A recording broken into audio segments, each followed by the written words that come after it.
धन्या भारत संस्कृति भारतीय जना धन्या धन्या अस्माकं परंपरा धन्या अस्माकं परंपरा। स्वागत, वंदन, अभिनंदन। आप सभी कृपया अपना स्थान ग्रहण कर लें। सभी से निवेदन कि कृपया शीघ्रता से अपना स्थान ग्रहण करें। हार्दिक स्वागत, वंदन, अभिनंदन माननीय मुख्यमंत्री जी, माननीय कृषि मंत्री जी आदरणीय सूर्य प्रताप शाही जी, माननीय महापौर, माननीय सदर सांसद श्री रवि किशन शुक्ल जी, माननीय विधायक गोरखपुर ग्रामीण श्री विपिन सिंह जी, माननीय विधायक सहजनवा श्री प्रदीप शुक्ल जी, माननीय विधायक कंपेयरगंज श्री फतेह बहादुर सिंह जी, माननीय विधायक पिपराइच श्री महेंद्र पाल सिंह जी, माननीय विधायक चौरी चौरा, माननीय विधायक खजनी, माननीय विधायक बांसगांव चिल्लू पर आप सभी का हार्दिक स्वागत, वंदन एवं अभिनंदन करती हूँ और सादर आमंत्रित करती हूँ माननीय कृषि मंत्री जी से सादर अनुरोध कि माननीय मुख्य गुच्छ देकर स्वागत और सम्मान की अपनी इस परंपरा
पास विराजमान हैं। मैं उनका हार्दिक स्वागत करता हूं, अभिनंदन करता हूं।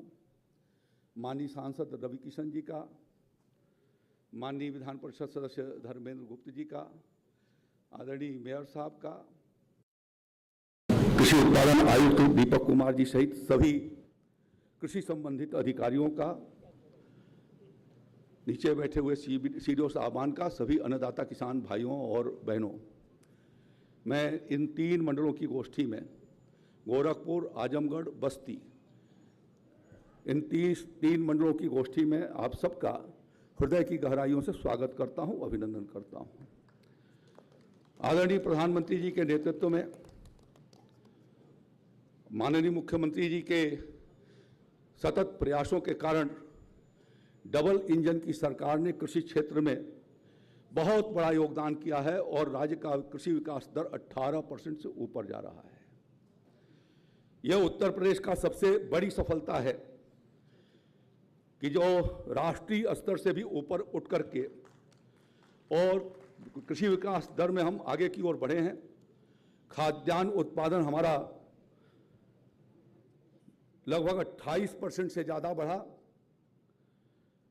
तिलहन का उत्पादन भी 40% से ज़्यादा बढ़ा। जब मुख्यमंत्री जी आए थे उस समय से ये हमारी लगातार वृद्धि होती जा रही है। हमारा देश भारत आज खाद्यान्न उत्पादन में आत्मनिर्भर हो गया है, लेकिन दलहन और तिलहन की खेती में अभी भी हम पीछे हैं। आज के इस गोष्ठी का ये फोकस है कि अल नीनो के प्रभाव, जिसके लिए सरकार सतर्क है। माननीय मुख्यमंत्री जी के नेतृत्व में हम लोग कई बार बैठ चुके हैं, लेकिन हमको उन क्षेत्रों के भीतर जहां कम पानी मिलती है वहां पर हमें दलहन और तिलहन की खेती की ओर आगे बढ़ना चाहिए।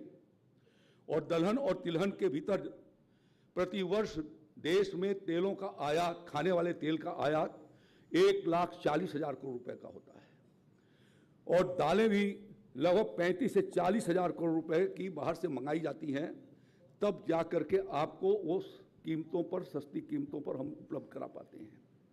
ये पैसा जो बाहर जा रहा है, विदेशों को जा रहा है, वो पैसा देश को मिले, इसके लिए हम सबको मिलकर के प्रयास करना है। आज की इस गोष्ठी के भीतर इन सभी विषयों के ऊपर चर्चा होने वाली है। पिछले वर्षों में माननीय मुख्यमंत्री योगी आदित्यनाथ जी ने उत्तर प्रदेश के भीतर निःशुल्क दलहन मिनी किट और तिलहन मिनी किट की योजना बहुत बड़े पैमाने पर प्रारंभ किया, जिससे हम लोगों ने एक लंबी छलांग लगाई है। तिलहन के उत्पादन में 12.5 लाख मीट्रिक टन से आगे बढ़ करके हम 36.5 लाख मीट्रिक टन पर पहुंचे हैं। और इसी तरीके से दलहन के भीतर भी 24 लाख मीट्रिक टन से बढ़ करके हम 33 लाख मीट्रिक टन पहुंचे हैं, लेकिन हमको 50 लाख मीट्रिक टन के ऊपर पहुंचना है। तो माननीय जनप्रतिनिधिगण हैं और बहुत अधिकांश जिलों के सीडीओ साहब हैं, जिलों में जिलाधिकारी गण भी माननीय मुख्यमंत्री जी के संबोधन को सुनने के लिए बैठे हैं। जब वो कार्य योजना अपनी बनाएंगे तो उस दृष्टि से इस बात को देखेंगे कि हमें अपने जनपद के भीतर दलहन और तिलहन के खेती का विकास करना है। बड़े पैमाने पर हम लोगों ने उड़द ढांचे के बीज को हमने सुलभ करा दिया है। कृषि बीज गोदामों पर प्रदेश में 30,000 कुंटल के करीब हैं, और जिस यूपी एग्रीज की चर्चा अभी दीपक कुमार साहब ने, कृषि उत्पादन आयुक्त महोदय ने किया, उसके भीतर भी लगभग 30,000 कुंटल ढांचे का बीज पहुंच गया है जिलों के भीतर, जिसको आपको लगा करके और हरी खाद के लिए पलटना है। रासायनिक खादों के इस्तेमाल से हमारी धरती जो है बीमार हो गई है। आदरणीय प्रधानमंत्री जी ने बार बार के संबोधनों में कहा है कि धरती माँ बीमार हो रही है, और इसलिए वैकल्पिक रासायनिक खादों के जगह पर वैकल्पिक फर्टिलाइजर की ओर हमको बढ़ना चाहिए। गोबर, गोमूत्र और जीवामृत, घनामृत के माध्यम से और कंपोस्ट को अपने खेतों में बढ़ा करके और रासायनिक खाद को कम किया जाए। देश के सभी लोगों से प्रधानमंत्री जी ने अपील किया कि अपने खेत का 25% हिस्सा हम प्राकृतिक खेती की ओर चलें। और इसलिए मैं आह्वान करना चाहता हूं आपसे कि इस खरीफ के और आगे जब रबी की गोष्ठियां होंगी तो हमें उसी तरीके का कार्य योजना बनाना चाहिए।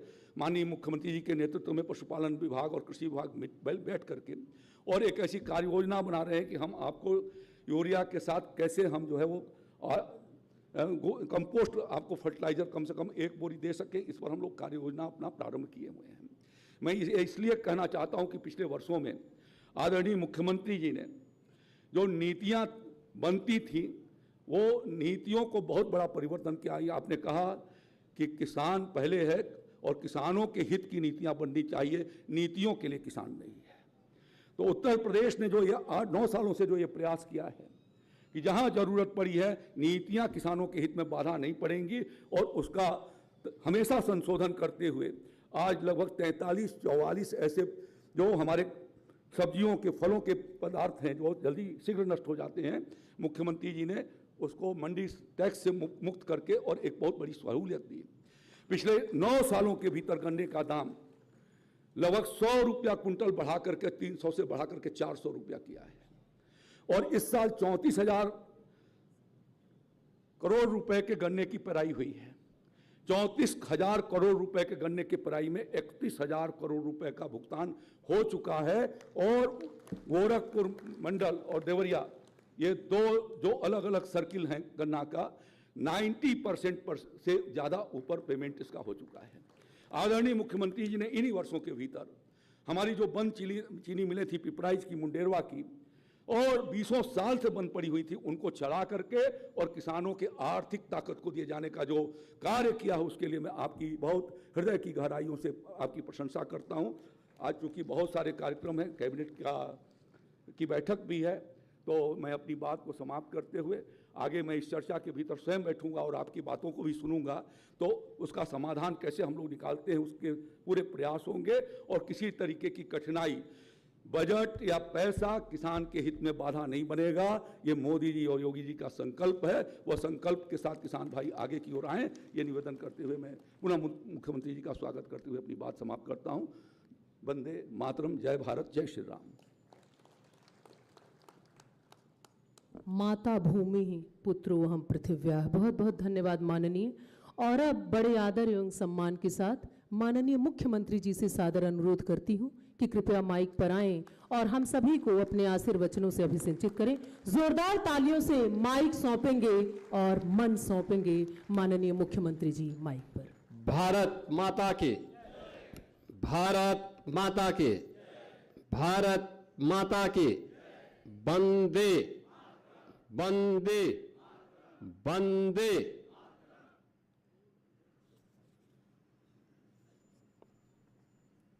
गोरखपुर, बस्ती और आजमगढ़ 3 मंडल की इस खरीफ की कृषि की यह जो विशेष गोष्ठी होती है, इस गोष्ठी में उपस्थित उत्तर प्रदेश सरकार में कृषि और कृषि शिक्षा के मंत्री, जिनका योग्य मार्गदर्शन आपको प्राप्त हो रहा था, ऐसे सूर्य प्रताप शाही जी, गोरखपुर के लोकप्रिय सांसद श्री रविकिशन शुक्ला जी, विधान परिषद सदस्य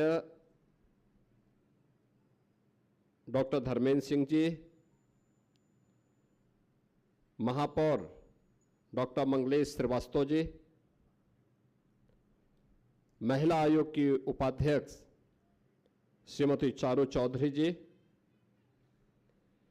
कृषि उत्पादन आयुक्त श्री दीपक कुमार जी, उद्यान, पशुधन और अन्य विभिन्न विभागों के हमारे सभी कृषि विभाग के हमारे अधिकारीगण,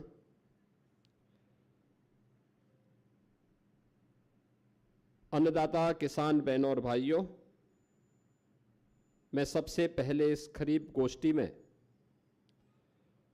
आप सबका मैं हृदय से स्वागत करता हूं, अभिनंदन करता हूं। मैं विशेष रूप से पिछले 12 वर्ष में प्रधानमंत्री मोदी जी के एक यशस्वी नेतृत्व में खेती और किसानी के क्षेत्र में जो परिवर्तन हुआ है, उसके कारण अन्नदाता किसानों के जीवन में हुए परिवर्तन और अन्नदाता किसान भी समाज और राष्ट्र की मुख्य धारा के साथ जुड़ते हुए आत्मनिर्भरता के लक्ष्य को प्राप्त कर रहे हैं, ये सब देख करके सुखद अनुभूति होती है।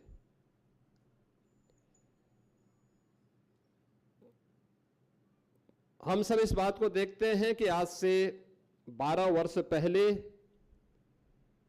देश के अंदर अन्नदाता किसान सर्वाधिक मात्रा में आत्महत्या कर रहे थे। अगर हम 2005 से लेकर के 2014 के बीच के इस कालखंड को देखें, लाखों की संख्या में देश भर में किसानों ने अलग अलग स्थानों पर आत्महत्या की थी।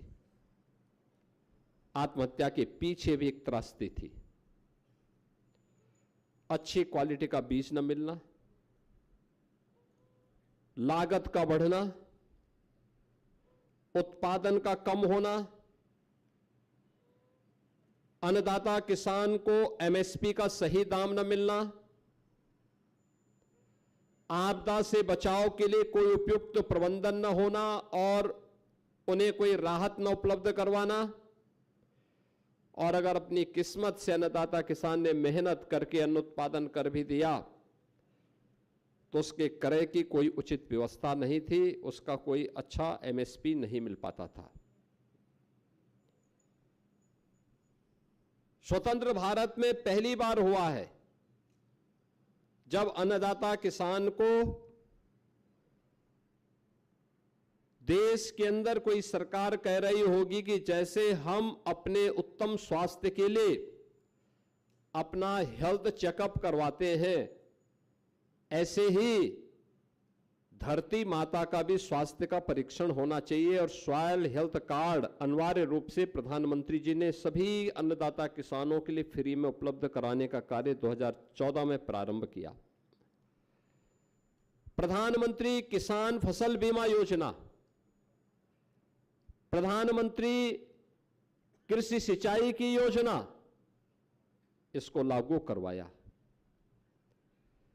देश का लाखों करोड़ रुपया दलहन और तिलहन के आयात में हमें खर्च करना पड़ता था, दुनिया के देशों को देना होता था, उसको अच्छे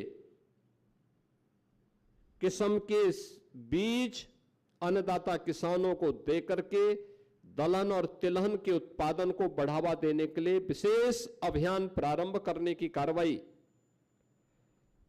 और हमारा अन्नदाता किसान साहूकार के सामने हाथ नहीं फैलाएगा, कर्ज के नीचे नहीं दबेगा। इसके लिए प्रधानमंत्री जी के द्वारा प्रधानमंत्री किसान सम्मान निधि का लाभ उपलब्ध करवाना, मंडी में व्यापक रिफॉर्म की कार्रवाई को आगे बढ़ाना, किसानों के लिए की गई ये घोषणाएं।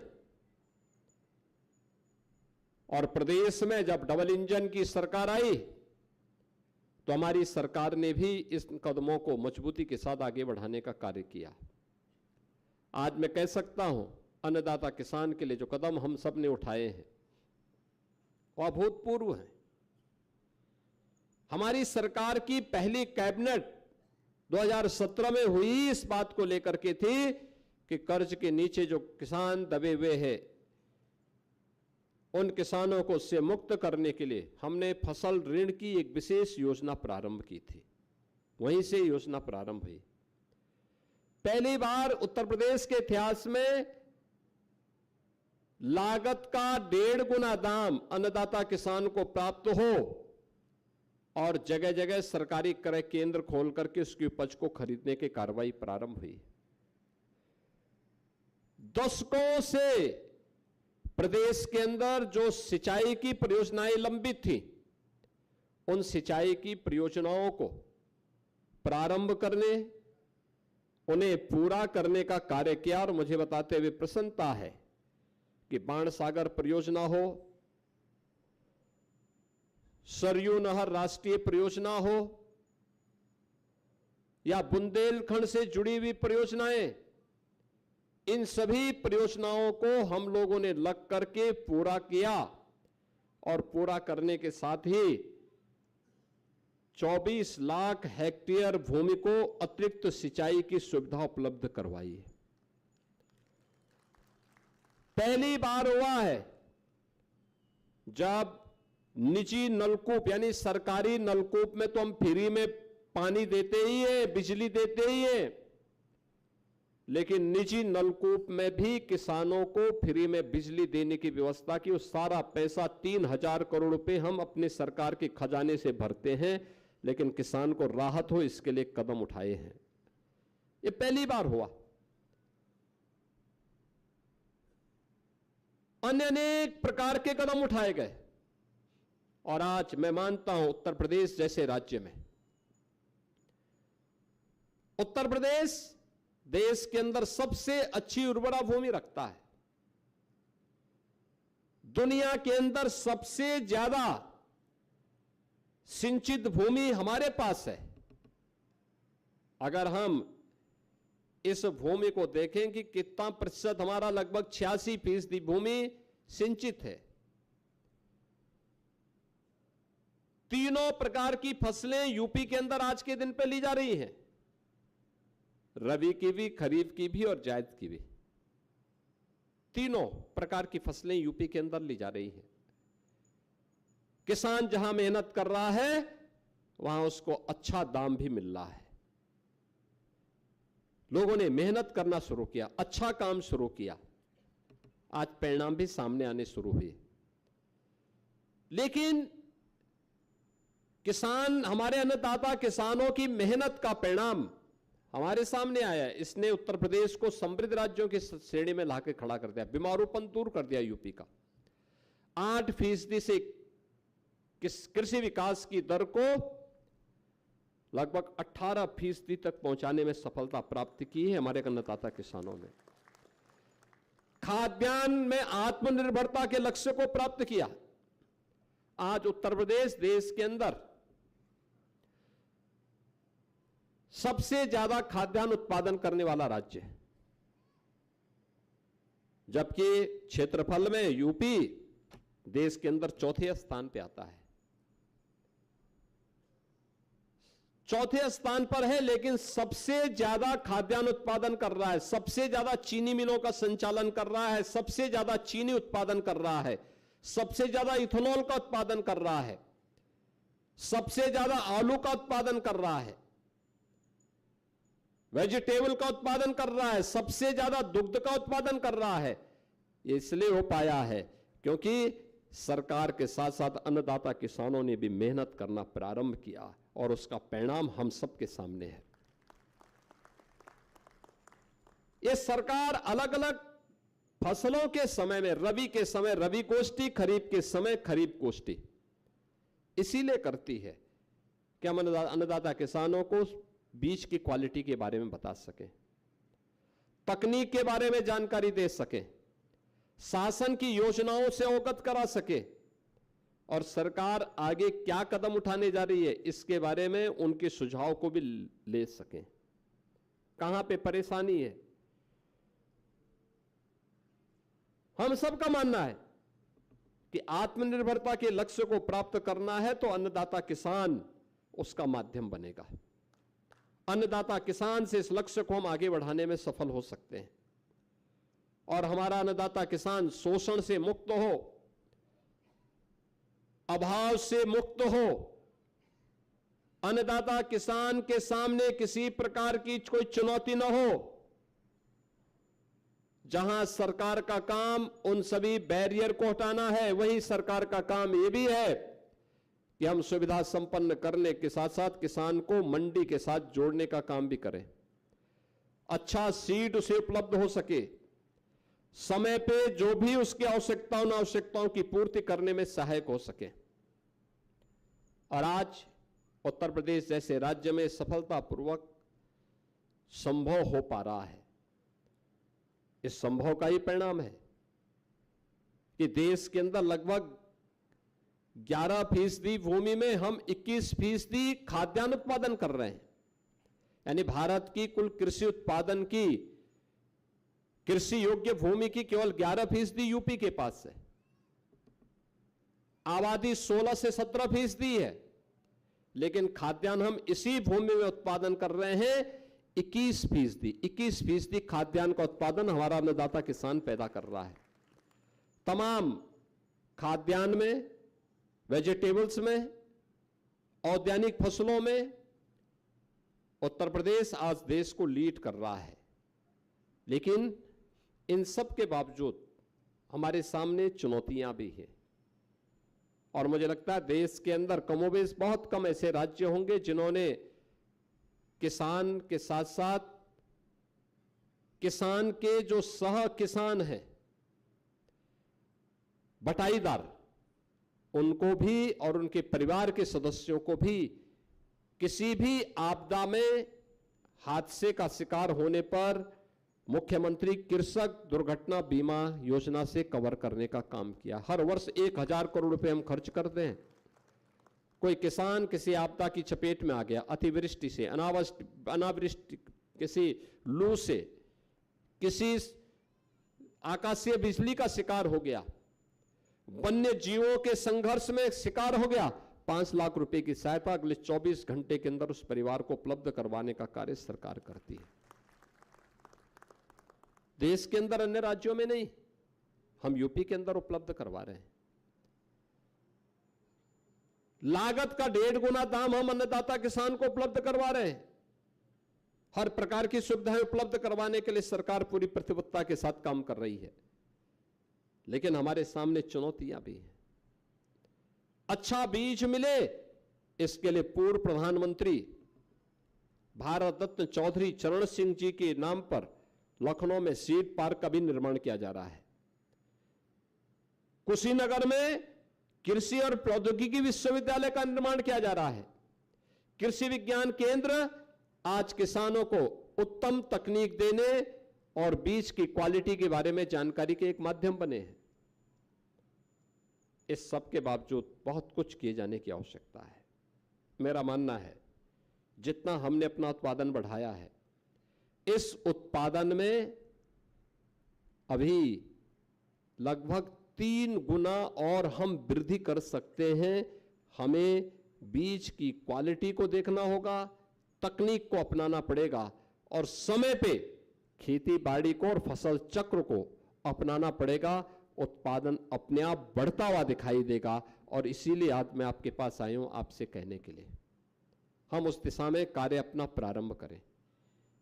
ये चुनौती है सबसे पहली, खेत में सही बीज किसान को प्राप्त हो।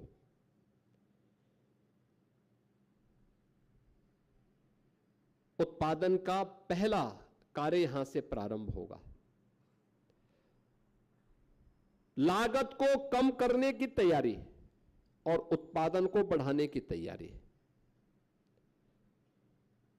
हम खाद्यान्न कितना भी, औद्यानिक फसल कितना भी और वेजिटेबल कितनी भी हम उत्पादन कर लें, लेकिन याद रखना अगर आपने एक्सपोर्ट के लायक उत्पाद प्रोडक्ट नहीं तैयार किया तो फिर आपको जितना मुनाफा होना चाहिए नहीं होगा। आप याद करिए ना, औद्यानिक फसलों में आम इसी समय तैयार होता है, यही सीजन है, आगे बढ़ता है। जुलाई में एक्सपोर्ट हो सकता था, लेकिन उसकी क्वालिटी पहले दिन से तय करनी पड़ेगी। जिस आम का दाम यहां 40 रुपए 50 रुपए मिलेगा, वही आम अगर यूरोप के देशों में जाएगा, अमेरिका में जाएगा या दुनिया के तमाम अन्य देशों में जाएगा, वही आम 800 से 1000 रुपया दाम आपको दे देता है। कार्गो का दाम कितना भी लागत आएगी, वो मुश्किल से 150-200 रुपए तक पड़ेगी। तो भी तो अगर 800 रुपए मिलता तो भी तो 600 रुपए का आपके एक किलो में बचते हैं। लेकिन वो क्वालिटी देखना, उसको बनाना, इसके लिए उस तकनीक की जानकारी दी जाती है। सरकार ने अपने स्तर पर कुछ केंद्र इसके लिए विकसित किए हैं, कार्गो के सेंटर भी विकसित किए हैं, कर भी रही है। लेकिन इसकी तैयारी के साथ हमें अपने आप को देखना। तो जो खाद्यान्न हम उत्पादन करें, जो वेजिटेबल उत्पादन करें, जो औद्यानिक फसल हम पैदा करें, न्यूनतम केमिकल फर्टिलाइजर और पेस्टिसाइड का उपयोग करना, न्यूनतम हो, उन मानकों पर खरा उतर सकें जो निर्यात करने लायक भी हो। और इसके लिए प्राकृतिक खेती एक बेहतरीन ऑप्शन है भारतवासियों के सामने। गौ आधारित खेती है ये। गौ माता के प्रति कृतज्ञता ज्ञापित करते हुए गौ माता की रक्षा भी होगी, लेकिन केमिकल फर्टिलाइजर और पेस्टिसाइड से आपकी खेती को बचाव करने के साथ साथ लागत को कम करने का भी एक माध्यम हो सकता है। हमें इसमें कार्य करना होगा। और कृषि आपसे बड़ा वैज्ञानिक कौन है? हमारा किसान तो व्यवहारिक जगत में स्वयं में एक वैज्ञानिक है। उसे पता है कब फसल बोनी है, कब करनी है, कब क्या करना है, लेकिन उसको आपस में तारतम्य के साथ जोड़ने की तैयारी। अतिवृष्टि अनावृष्टि से बचने के लिए हमें अभी से मौसम विभाग के द्वारा दिए जाने वाले समय समय पर बुलेटिन को अपने साथ जोड़ना और उसके अनुरूप अपनी फसल चक्र को तैयार करना। ये सभी कार्य अगर हम आगे बढ़ा सकते हैं तो किसान की आमदनी बढ़ेगी, साथ साथ फसल की विविधीकरण की तरफ भी ध्यान देना, सफसली लेना। गन्ना के साथ ले सकते हैं आप,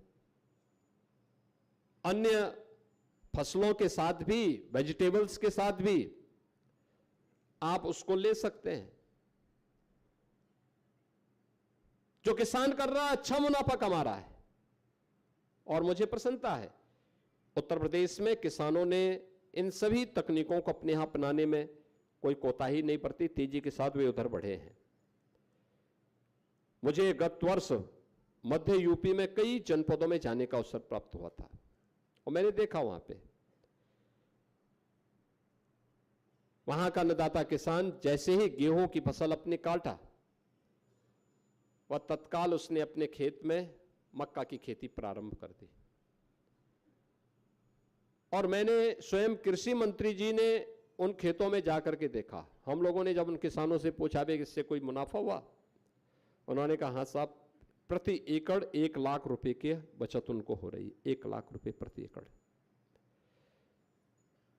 यानी पहले यूपी में सिंचाई की सुविधा नहीं थी, सुरक्षा की व्यवस्था नहीं थी, क्रय केंद्र नहीं थे, सरकार की कोई सुविधा नहीं मिलती थी, तो वही किसान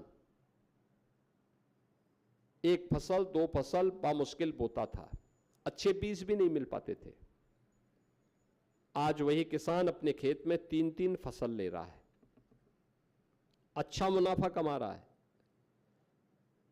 अच्छी दिशा में आगे बढ़ा है, बिना कुछ टैक्स बढ़ाए हम लोगों ने प्रदेश के अंदर किसान को कई अच्छा पैसा एमएसपी के माध्यम से देना प्रारंभ किया। गन्ना किसानों के बारे में शाही जी बता रहे थे ना कि 2016-17 में 300 रुपए था, आज हम प्रति क्विंटल 400 रुपया किसान को दे रहे हैं, 400 रुपया।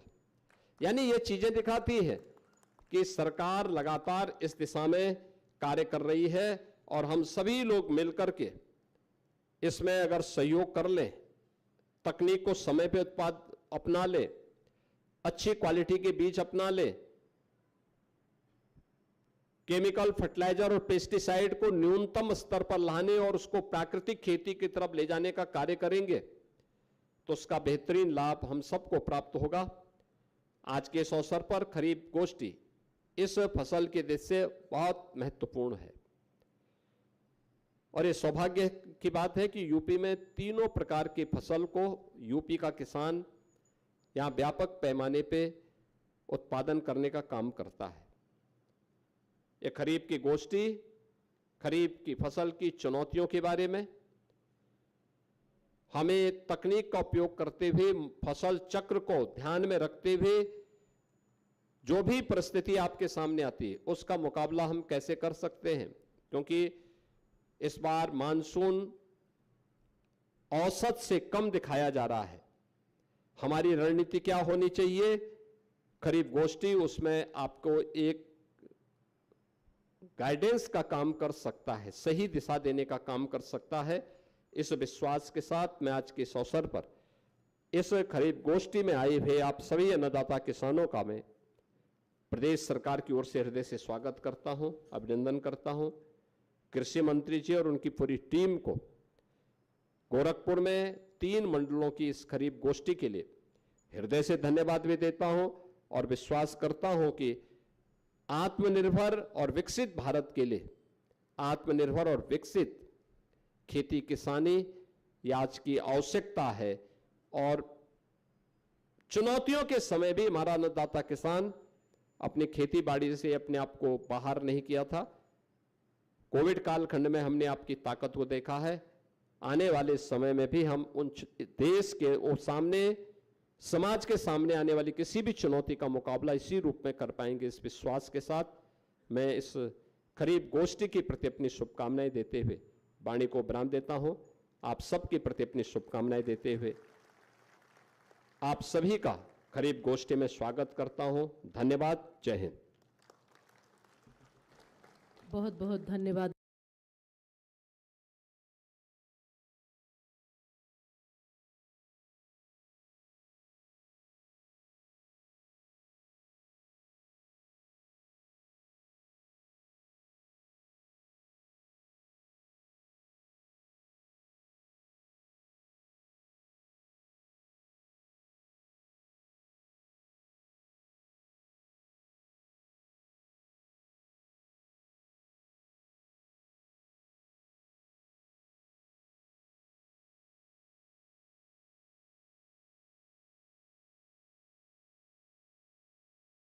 गुप्ता पुत्र श्री सुखलाल जी क्रम में बने रहेंगे।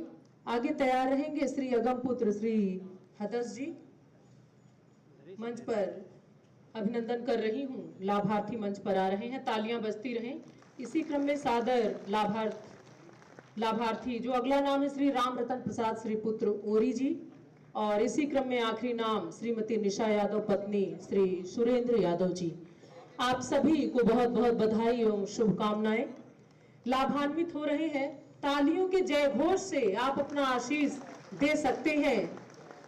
किस्मत हल को खेत में कृषक रहा है खींच, किस्मत हल को खेत में कृषक रहा है खींच, माटी को सोना करे श्रम से अपने सींच, माटी को सोना करे श्रम से अपने सींच।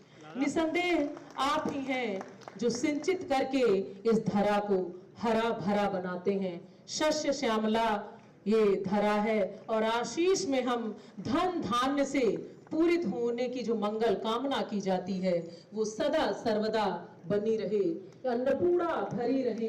बहुत बहुत धन्यवाद माननीय। निसंदेह अति व्यस्ततम समय से जो समय हमें मिल सका है, हम सभी अपने मुखिया के प्रति बहुत बहुत